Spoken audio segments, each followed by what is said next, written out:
Hello, everyone. I am Mark J. Carter, creator of Idea Climbing. And as far as advice, some of the best advice that I've received lately was it's not about you. I couldn't get a hold of somebody. I was thinking, oh, God, what did I do? Maybe they don't want to talk to me. What's going on? And they said, it's not about you. And when I reached out to that person based on that advice, and I said, hey, what's going on? There's a family problem. It had nothing to do with me, and I was worried it did. So that's some of my most recent advice that I really, really loved. And with the book, getting started is creating your compass. That's what you do. What direction are you moving in? Why are you moving in that direction? So many people start with, oh, goal setting and all this other stuff. You just got to pick a direction and start moving in it to get specific results that you know that you're aiming towards. And that is the getting started part of the book and the compass part of the book. Wow. Great stuff, man. So let's start with it's not about you, and then we're going to go deeper into the getting started part towards the end. But talk to me about that, Mark. Like, it's not about you. Like, how do you like shift your brain to get that, man? Because so many times, right, we feel like it is us. Like, oh man, I must have ticked Carter off. Why isn't he calling me back? First of all, just making that a mantra, it's not about you. And I'm getting better at it. I am not perfect by any means yet, but I'm getting better at until they tell me why they're not getting back in touch with me. I'm not going to assume. I'm not going to let my brain run rampant of what did I say? Did I do something wrong? Was I too pushy? If it's a sales situation. And I really focus on it's not about me, and wait till you hear from them. And most of the time in situations like that, I can actually say all the time, I can't think of one where someone came back and said, oh, you pissed me off. No one's come back, made it about me. It was always, I got busy. You were in my spam folder, family something, business something. But it hasn't, there's been no major upset where it was my fault. And before someone told me that, I made it my fault. And I made it, oh, it's all about me. I did something wrong when I did nothing. Wow. That's awesome. Well, the good news is, this conversation is all about you, buddy. So congratulations, first of all, on the book. So I know it's been a long time coming. You've been working on these ideas for a long time. But I have to tell you, I thought you were in Chicago a lot longer than that. I didn't realize that you just moved to Chicago in 2002. That's so interesting. Yeah. So take us back there, because you moved from Michigan to Chicago, which could not be more different. So how did that go, and how did you get started building your network in Chicago? Great question. In Michigan, I was a life coach because I read a Tony Robbins book and wanted to be just like him. And everything I did speaking to high schools and colleges was cold calling. I was not successful at it, but a few things came in to pay the rent. It was okay. Moved to Chicago, lived in the burbs just north of Chicago, a suburb called Evanston. And I had never been to an official networking event in my life. Technically, unconscious competence, my 2 corporate jobs in college, I got through networking. But I just said it was my friend's dad gave me a job, and I didn't know I was even networking. In Chicago, a 20-something-year-old life coach, cold calling didn't work. Not at all. The rejection level was insane. And I went to an event and someone was speaking, and the book was just become a New York Times bestseller, Love is a Killer App by Tim Sanders. And I met him. He helped mentor me and teach me a lot of different things. The book, though, was so simple. Share your network, share compassion, share your knowledge. And I just said, well, if one person could teach me that much, what if I went to other people? So anyone that talked about relationships or networking in magazines, books, authors, CEOs, entrepreneurs, whatever it might be, I would just get, even if it was 20 minutes on the phone or a cup of coffee. And what I started doing was building a strategy based on what they taught me about networking and then how to get referrals. And this was going crazy. I don't know how many events a week I was at. I mean, some nights it was like 2 events a night. And I just figured practice makes perfect, not always perfect, but practice makes you better than you were yesterday. So I just started putting what they taught me into play, and it changed everything. Completely changed everything. It's like, finally, I have a method to my madness. I'm not just handing out business cards. I'm building relationships. That was a big, huge epiphany for me. It's not about selling and handing out as many cards as you can. It's about finding the right people and then building mutually beneficial relationships with them. Once again, it's not about you. That's so interesting, right? That you learned that, and that's so cool. that came from Tim, right? Because Tim is, our mutual friend. We know Tim pretty darn well, and I knew that you had to have been working with him, because when his book, Saving the World at Work, I think it was the third book, right after Likability Factor, that we set that up, and that was that we set up a conversation with Tim in Chicago. Funny enough, so that's pretty wild, man. So talk to us about how how you create that relationship, or any relationship that you can use then to idea climb. You have to make it a two-way street, and you have to make it about helping them. And one thing that I learned, especially when I was younger, before I had a big network, people were being so nice to my mentors. Before I even knew what mentoring was, I was being mentored, and it was really out of grasping at straws. I was like, how can I add value to this person's life? I started asking them, what projects you're working on, who you need to know. And even at a young age, I just started connecting my mentors to each other and making introductions. And that became that's when I realized with networking, it's like, wow, introductions are the key to help people solve problems or create opportunities. And someone had recently put it this way, as far as having an email newsletter.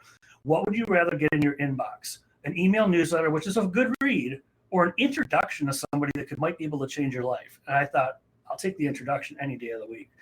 And anyone can start doing this. Like I said, my early 20s, don't know what the heck I'm doing, just connecting the mentors. And if you're just getting started, do that. Find out what projects they're working on, who they need to know, and let them take care of the rest. Just introduce them and let them do what they do.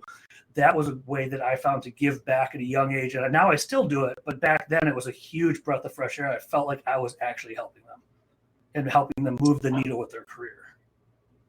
Wow.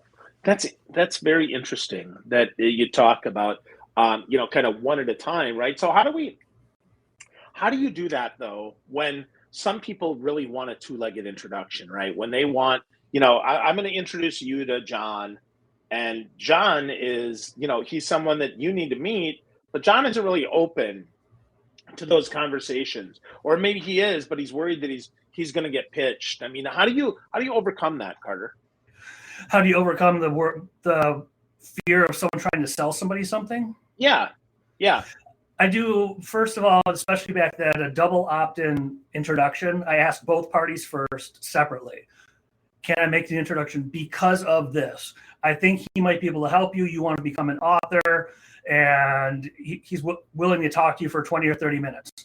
But I also clarify, especially if I don't know the people too well. Like if it's you, I can just send you an introduction. We got it covered. But if someone I don't know as well, I directly set the tone on the one-on-one that if, let's say, you offer services to authors, that this is not, if it's not, this is not a pitch to this person. You're just helping them. And then in the email to both of them, the reason I'm making the introduction is he might be able to help you. This is not a sales lead. I just put it out there, black and white, blunt and directly, so nobody can trip. Once it's been said individually, then it's said in a group email. It would be really awkward to try and pitch someone that you just said in an email in writing. This is not about a sales pitch. And you sometimes just have to do that. That's to protect your reputation, because people can turn on a dime. It's like, whoa. You didn't tell me anything about selling insurance to this person. What are you talking about? Yeah. No, so I like that there. There's two pieces that you said, right? So first, you make sure that you do the double opt-in. You make sure, right, you get the two-legged there. That's important. And then you make it very direct in the introduction that this is not a sales pitch. I think those are really helpful things, especially for newer networkers who maybe are concerned with their network, right? Maybe they know one or two, hyper connectors that could help them and help others, but they don't want to overdo it. So I think those points are super important, Mark. So let's move into talking about the book here. So idea climbing here. Where did you come up with the idea for idea climbing? Like, how do you codify the name? And can you define that for folks who might not be as familiar with the terminology, please? Yeah. Where I came up with it years ago, I was calling them mentoring programs at the time, but I also would on video or podcast or whatnot, we would interview the mentors, put their clips on websites about how to create successful mentoring. We were doing a lot more. And one of my mentors pointed out to me that she said, you got to come up with a new term. This is not just mentoring. People think that's just something you do for free. A kid on the south side of Chicago, you're doing so much. You're combining marketing and relationship building and everything with it. And I was just racking my brain and I couldn't think of anything. I was like, God, come on. And I was rewatching a testimonial video. It was probably from 6 months prior at the time. And I don't know how I missed it.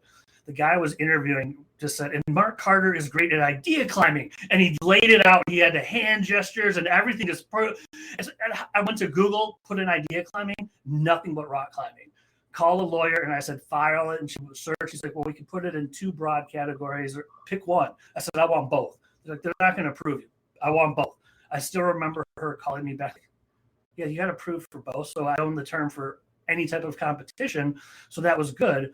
But then now it's the system after interviewing people for now 23 years and continuing with my podcast and my YouTube station. Idea climbing is you want to make something happen. You have a big idea, how to build a support system of relationships around you so you're not doing it alone. You're not trying to figure it out alone. You're not climbing up the mountain alone. And you have support, everything from emotional support to connections to referrals and on down. You're not doing it alone is the biggest part of it. Wow, that's great. So do you continue the metaphor? I mean, do you get people on belay? Do you have a Sherpa? I mean, talk to us more about your system, Mark. Now it's coaching or consulting, depending if it's a team or it's an individual. And that's where going through each of the chapters, create your compass, getting started. Relationship marketing is a big one where it's a diagram like this, where you start with an idea and you just talk to everybody, anyone under the sun.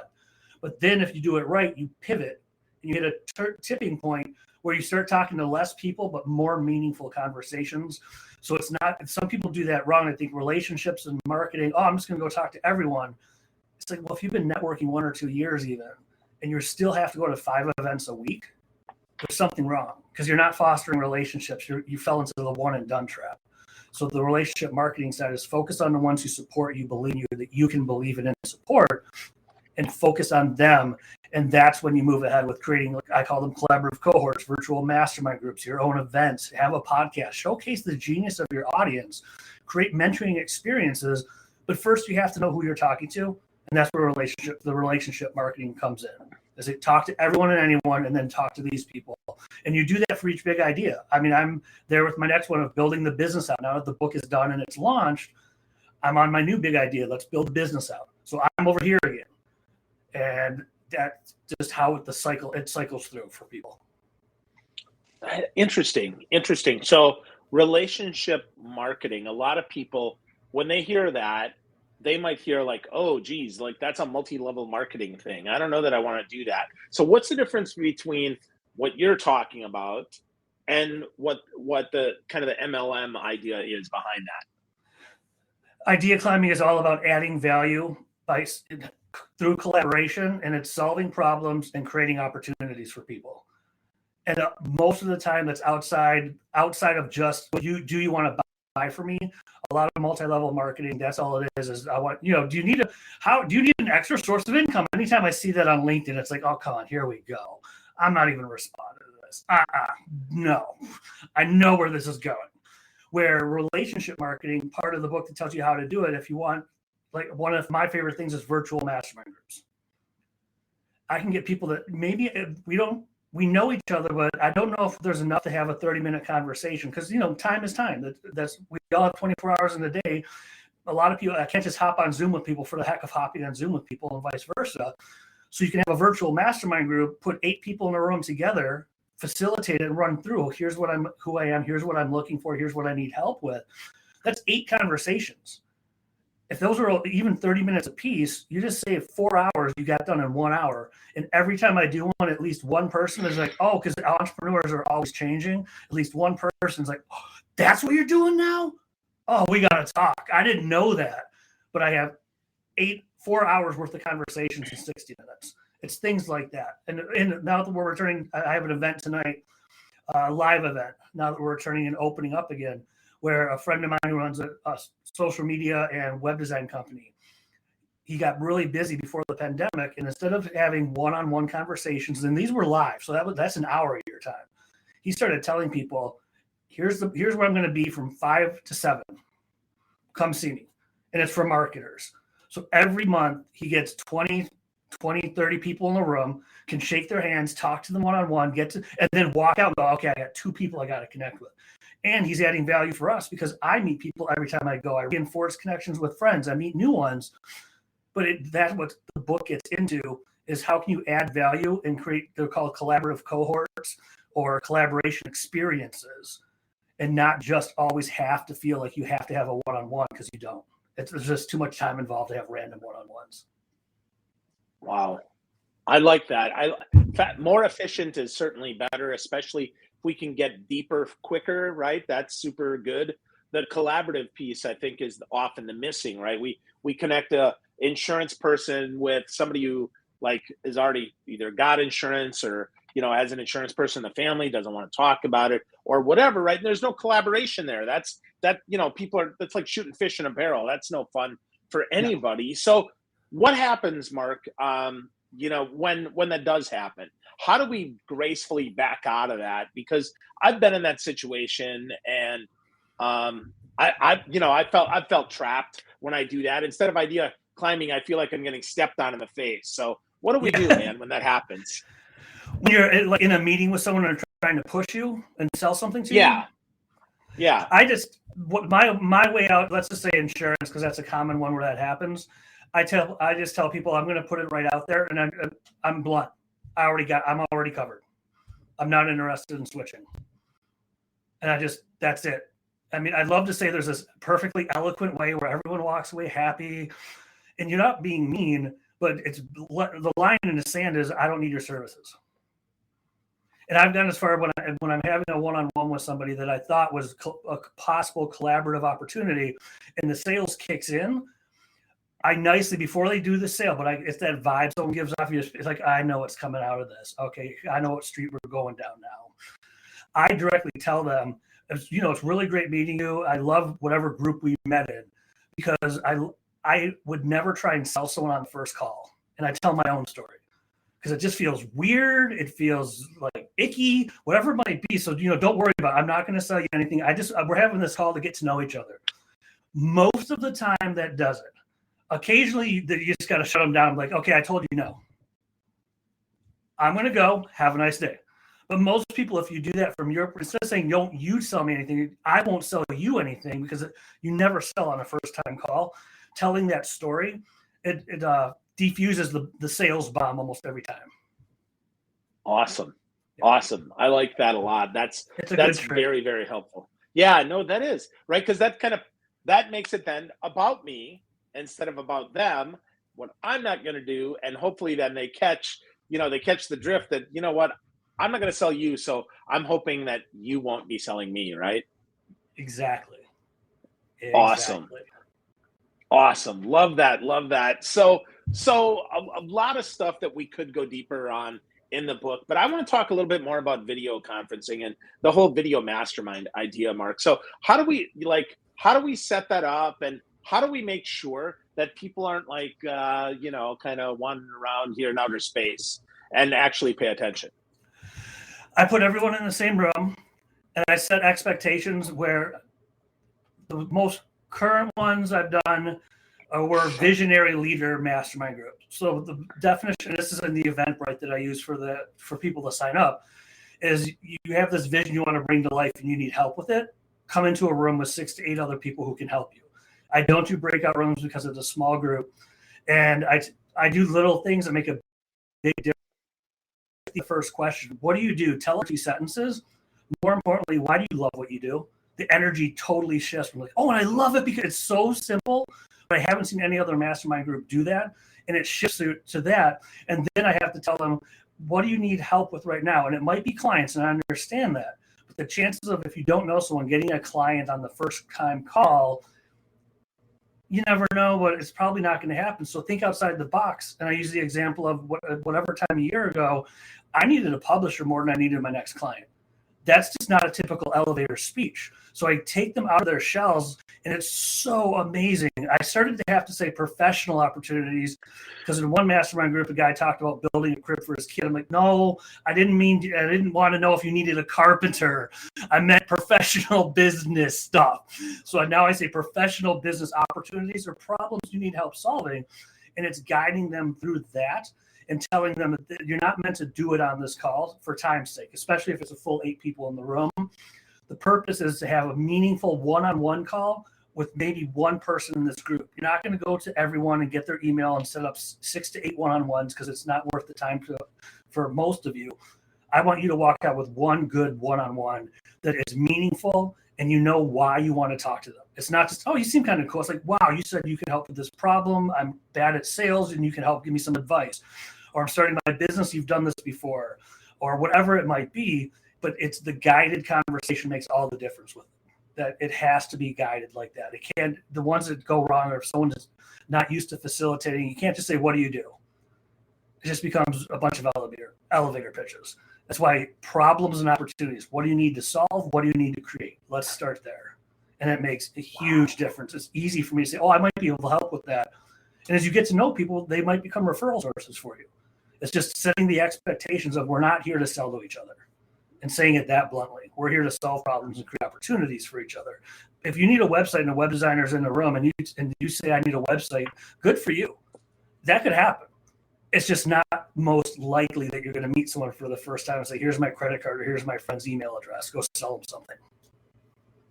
Wow. So I wrote that down, right? Solving problems and creating opportunities. Yep. So needing a publisher is a good example of a problem that you might have. So what would be an opportunity, Mark, that you might find in your group?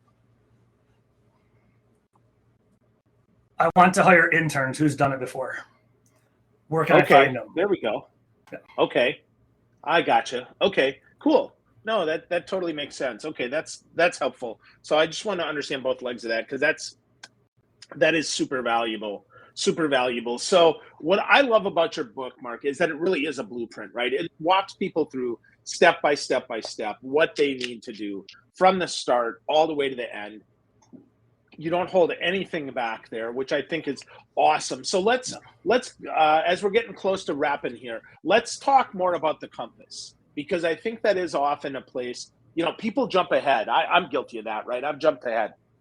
So let's talk about that compass. Like, what does that mean, and how do people get started on the path to creating that compass? Well, I don't know if you can't see it, I'll put it back down. But a compass looks like that. In the center, you start with a specific objective. Some people will call it goals. Specific objective. And then the directions are the actions that you're going to take. And you're going to move in certain directions based on the objective that you get. As you move, you're going to start creating results. At that point, you evaluate, was this result toxic result, which is very bad, neutral result, which is okay, supportive result, which is pretty good, or a thriving result, which means let's do more of this. Let's keep moving in the same direction. And it's what are you doing and why are you doing it? What are you doing? I need to get more clients, and my clients are entrepreneurs. Okay, why are you going to this networking group if it's mostly real estate people? Oh, I don't need to go to that group. So I didn't even ask why. I just figured I'll go to any networking group and try and meet people. So that's what the specific objective does for you in the middle. And that's what I do with clients is get clear about what you want and why you want it, and then decide what direction to move into, what groups to go to, what conversations to have, how to create a pitch if you need one, or just how to have better conversations and move into things like group activities, virtual mastermind groups, and things like that. It's really a method to the madness because so many people just go try 10 different things like I did when I first moved to Chicago. It's too many networking events. I was not going targeted. Did not have clearly defined objectives, and I spun my wheels a lot. Luckily, my mentors taught me otherwise, and the people that I interviewed for the book taught me otherwise. And now I don't spin my wheels nearly as much as I used to when I was younger. Wow. I love that. That's super helpful. That compass will definitely set people straight. Folks, if you want the compass and you want more of this, get Mark's book. Get Idea Climbing. It's fantastic. You can go to ideaclimbingbook.com. We'll take you to the Amazon page. So awesome. Idea Climbing Book. Fantastic. That is great, Mark. I love that you set that up. So very cool. So, Mark, is there anything else that I didn't ask that I should have asked that could maybe help people along this, or any of the ideas in the book that you're like, you know what, I want to reinforce them, and we did talk about that? Great question. The biggest reinforcement of what we started to talk about is this is not a sales book. It is not an accident that it's not mentioned. I might mention literally maybe twice. There's no chapter. There's not even a whole paragraph dedicated to the word sale. This is a support system for your next big idea. Then once you have support and you have a compass and you have your virtual mastermind groups, you have your mentoring experiences, now you've got support. That's the time to go, okay, now I'll go out and sell. I'll go build my business now. It's not about selling it first. And some people I know that's what they do, and it's one and done. And I've talked to them, and I'm sure you have too, where it's like I get the call, I feel dirty, and they're never going to talk to me again because I didn't want to buy from them. So I feel dirty now, and they just leave. It's like, okay, it's nice meeting you, which gets awkward if you see them in the same group again, especially if it's live. It's like, okay. But that's the biggest thing I would say with this book is that if you don't want to sell immediately and you realize it takes relationships, this book will help you build the relationships and the support system. And then when it comes time to sell, part of that is an entire chapter, which is one of my favorite ones is about mentoring. When you're ready to sell, do the same thing. Create a support system. And I have this now of mentors that will teach you how to sell the way you want to sell. There's a phenomenal book that I've highlighted and I'm reading it again and again. Go Givers, Sell More by Bob Berg. And I am the choir that he's preaching to. It's all about relationships. It's amazing. So you don't always have to learn from I had Bob on my podcast, but it's not like I can call him any time of the day. So I read his book and I learn vicariously from him. And you get support and then you move ahead and sell. If you're trying to do this, and this sounds familiar, if you've ever thought, oh my God, I have to get 5 new clients, and you just hit the pavement and you're trying to sell everyone and you're just dying inside and it's not connecting, that's because people want connection and relationships, and they'll do business with people they know, like, and trust. This teaches you how to move through the know, like, and trust factor cycle a lot faster than you probably would alone. And again, like you said, this is a blueprint. I made it very, very careful to make this from beginning to end blueprint. If you want to do it yourself, get the book and do it yourself. I made it for the people that couldn't afford to hire me. Get the book. Get your hands dirty. It's all there. And take it from there. Yeah. Awesome. Well, it's definitely all there. Congratulations, my friend. If folks want to learn more about you, I recommend they go to your website. Go to markjcarter.com. Get to know you more. And Carter, if there was a favorite social network, where would you tell people to go to have a conversation with you and maybe ask you a question or two about the book? So what do you mean social? Social media. I would say LinkedIn because it's more professional. And I'm pretty open. As long as, and if you want to connect with me, if you go to markjcarter.com, all my social media sites are there. And I'm open to connecting with, as long as there's a reason. I saw you on Phil's show. I'd love to talk to you. Not a blank one, because then I say I don't know where this person came from. It's like, but something as simple as I saw you on Phil's show. Awesome connect. I'm more than happy to start a dialogue with you. There you go. Make it all about Carter. Don't make it all about you as we go here, right? And make sure that you explain why that you want to connect. Get a copy of Idea Climbing, friends. Go to ideaclimbingbook.com. Get to know Mark J. Carter. He's a smart dude. 23 years of insight inside this book, and it's a blueprint if you can't afford to hire him. Otherwise, pick him up. Get to know him. Bring him on your team. Thanks, Carter. It's great to see you, brother. Thanks, Phil. I appreciate it.